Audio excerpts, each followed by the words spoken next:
Bonjour, je suis Marin Marx, je suis coordinateur général de l'association Watisat et cofondateur du guide d'information pour les personnes exilées. Bonjour, je m'appelle Théa, je travaille chez Watisat depuis janvier 2022. Alors Watisat, c'est une association qui milite pour l'accès à l'information des personnes exilées et aujourd'hui on a des antennes à Paris, à Lyon, dans l'Oise, à Toulouse. Alors le projet de l'association est venu du terrain, donc depuis 2015 on était deux militants et militantes à travailler dans pas mal d'associations, collectifs sur le terrain et à se rendre compte qu'il y avait un vrai manque d'informations pour les personnes exilées, sur les lieux de survie des personnes, sur les campements, dans les squats, même dans les lieux d'hébergement. Et en partant de ce constat-là, on a décidé de créer des documents d'information, au début pour aider des personnes au jour le jour sur les lieux de vie et de survie des personnes. Et au fur et à mesure, on a décidé de travailler sur des documents beaucoup plus poussés, traduits, mis en page, pour permettre aux personnes exilées d'avoir un meilleur accès à l'information. Pour la petite info, donc on est aux Amars. C'est une structure, un tiers-lieu solidaire. Et c'est vrai qu'on a la chance, avec ce tiers-lieu, de pouvoir discuter avec des associations qui sont directement en lien avec le public, mais également avec les bénéficiaires, ce qui est très important pour nous chez Watisat, de pouvoir collaborer avec les bénéficiaires en amont de l'ensemble de nos projets, parce qu'on est vraiment dans une démarche d'inclusivité à tous les niveaux chez nous. Donc on est en capacité, en fonction des urgences, de créer de nouveaux documents en fonction des besoins du moment, de les mettre à jour, de les traduire en 5 langues. Il faut savoir qu'aujourd'hui nos guides sont traduits en français, en anglais, en arabe littéral, en dari et en pachto pour les personnes afghanes et également depuis ce mois-ci en ukrainien pour les personnes fuyant la guerre en Ukraine.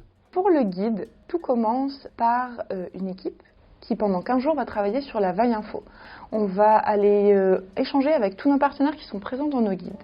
On va les appeler un par un pendant 15 jours et vérifier que toutes les informations qui sont dans le guide sont les mêmes pour le mois suivant. Cette partie-là, elle est primordiale parce que c'est ça qui met en avant notre expertise. Il y en a de guides. En France, à Paris, il y en a beaucoup, mais il n'y en a pas de la même façon. Genre, il n'y a pas vraiment l'intérêt d'aller le mettre à jour tous les mois. Du coup, c'est plutôt la manière de le faire que c'est nouveau, mais pas le fait que c'est un guide. Ensuite, on a la partie avec les traducteurs qui vont gérer toute la traduction dans toutes les langues, donc en français, en anglais, en pachto, en arabe et en dari. Je m'appelle Belal, je viens d'Afghanistan. Je vis à Paris depuis plus de 12 ans. Moi, je suis traducteur de dari. Quelquefois, je fais l'intégration de pachto aussi. Quand je suis allé à Paris, j'étais perdu. J'avais envie de faire quelque chose, de trouver les infos et d'aider les gens. Parce que moi, je pouvais lire en anglais, c'est ça. Pour moi, c'était un peu facile. J'avais envie de faire quelque chose. C'est pour ça que je veux juste aider les gens qui ont besoin d'aide. Après cette période de 15 jours, vient le moment où on va faire l'intégration. On va prendre la maquette sur InDesign du guide et on va intégrer toutes ces nouvelles informations. C'est là que viennent nos graphistes. Je suis Émilie, je travaille dans la mise en page et donc le design pour Watisat. Dans le design, ce qu'on va faire, c'est donc gérer tout ce qui est de la mise en page tous les mois du guide. Nous, on va venir intégrer toutes ces informations dans le guide et faire un clean général parce qu'en fait, selon les langues, selon les nouvelles informations, ça va prendre plus ou moins de place. Et donc on va vraiment tout adapter, rendre ça propre, rendre ça lisible et accessible du coup pour toutes les personnes à qui ça va être distribué. Après, on va avoir notre imprimeur solidaire qui se situe à avenue Georges V. Donc merci à Fabrice pour son travail et sa proposition. Bonjour, Fabrice Jolu, imprimeur numérique. On a connu Watisat par Marin. Voilà, il nous a dit qu'il voulait un petit guide et qu'il cherchait quelqu'un pour imprimer ses guides. Sans lui, le guide n'aurait pas pu voir le jour. En nous proposant un tarif préférentiel, il nous permet d'imprimer le guide tous les mois dans ses locaux. Et on est vraiment ravis de pouvoir travailler avec lui. C'est un partenaire et vraiment un collaborateur hors pair pour nous. Pas grand-chose. Je me dis que si j'étais allé dans un pays étranger, j'aimerais bien avoir un guide quand j'arrive pour m'aider. Donc on a trouvé on leur fait ça après tout temps, les guides après tout temps. Et puis voilà, c'est un peu notre participation. Au jour le jour, il nous fait des commandes. Donc selon la demande des associations, ils nous commandent du jour au lendemain un nombre certain de guides. Il suffit de nous envoyer un mail ou de contacter l'équipe permanente à commande@watisat.org Et en fait, vous demandez combien de guides il vous faut dans quelle langue. Nous, on transmet l'information à notre imprimeur et vous pouvez venir récupérer directement les guides à l'imprimeur solidaire. Bonjour, moi c'est Léa Richardot, je suis chargée du projet plaidoyer de la mission France d'Action contre la faim. On a décidé de travailler avec Watisat puisque on travaille régulièrement avec eux sur des projets en fait et de plaidoyer et des projets un peu plus terrain en faveur des personnes précaires exilées en Île-de-France. Lors de nos activités, on distribue le guide du coup aux personnes précaires exilées qu'on rencontre. On pense que c'est évidemment essentiel que les personnes puissent avoir accès à des informations dans leur langue.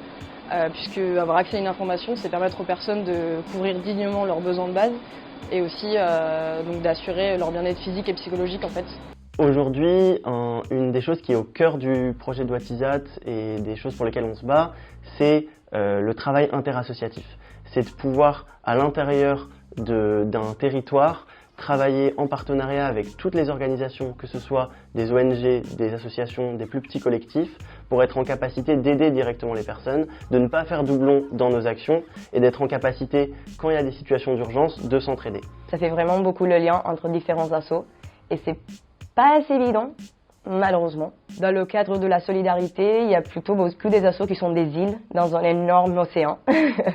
Et du coup, c'est ça qui est intéressant pour Watisat, je trouve, qu'ils font vraiment un peu le lien pour que ça soit plutôt un continent, petit à petit.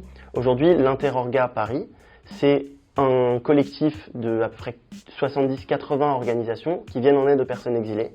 Watisat a toujours fait partie de cet interassociatif et tient à rappeler que c'est vraiment important que chaque organisation puisse travailler ensemble et puisse chaque mois se retrouver pour une réunion mensuelle et faire part des situations, des urgences et échanger des bons procédés. Et du coup, mettre en contact les différents assos, c'est de l'accès à l'info. On fait aussi un travail de plaidoyer de plus en plus chez Watisat. Et là, on a proposé en fait un communiqué de presse pour l'accueil inconditionnel des personnes exilées.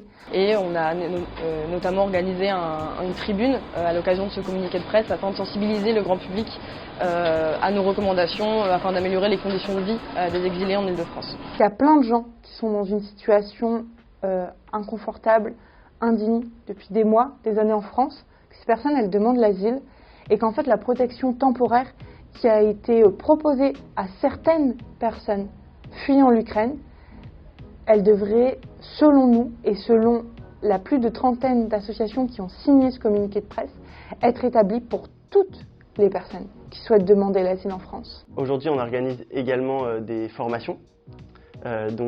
Ces formations, depuis un peu moins d'un an, permettent sur le territoire parisien de former les bénévoles, les services civiques et les stagiaires de nos organisations partenaires pour pouvoir les former sur la question de l'accès à l'information des personnes exilées, sur l'orientation de ces personnes et également une formation de base sur la demande d'asile et le fonctionnement des titres de séjour. Le travail d'information, c'est quelque chose qu'on peut partager et qui est en fait infini parce qu'en fait, contrairement à une couverture ou un vêtement qu'on distribue, en fait, l'information c'est infini et plus on le diffuse et plus ce sera diffusé. Le fait de rentrer dans Watisat, c'était pour moi de rentrer dans peut-être un peu l'acte militant, mais aussi d'avoir une présence sur le terrain.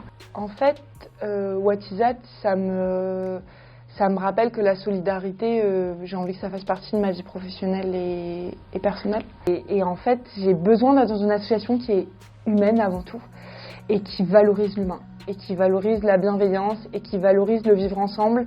Parce qu'en fait, on ne pense jamais qu'il y a 30 000 associations, il y a 30 000 personnes bénévoles partout. Et du coup, on sollicite les personnes exilées tout le temps. Et on les sollicite toujours pour lui donner notre service, notre idée, pour lui vendre, entre guillemets.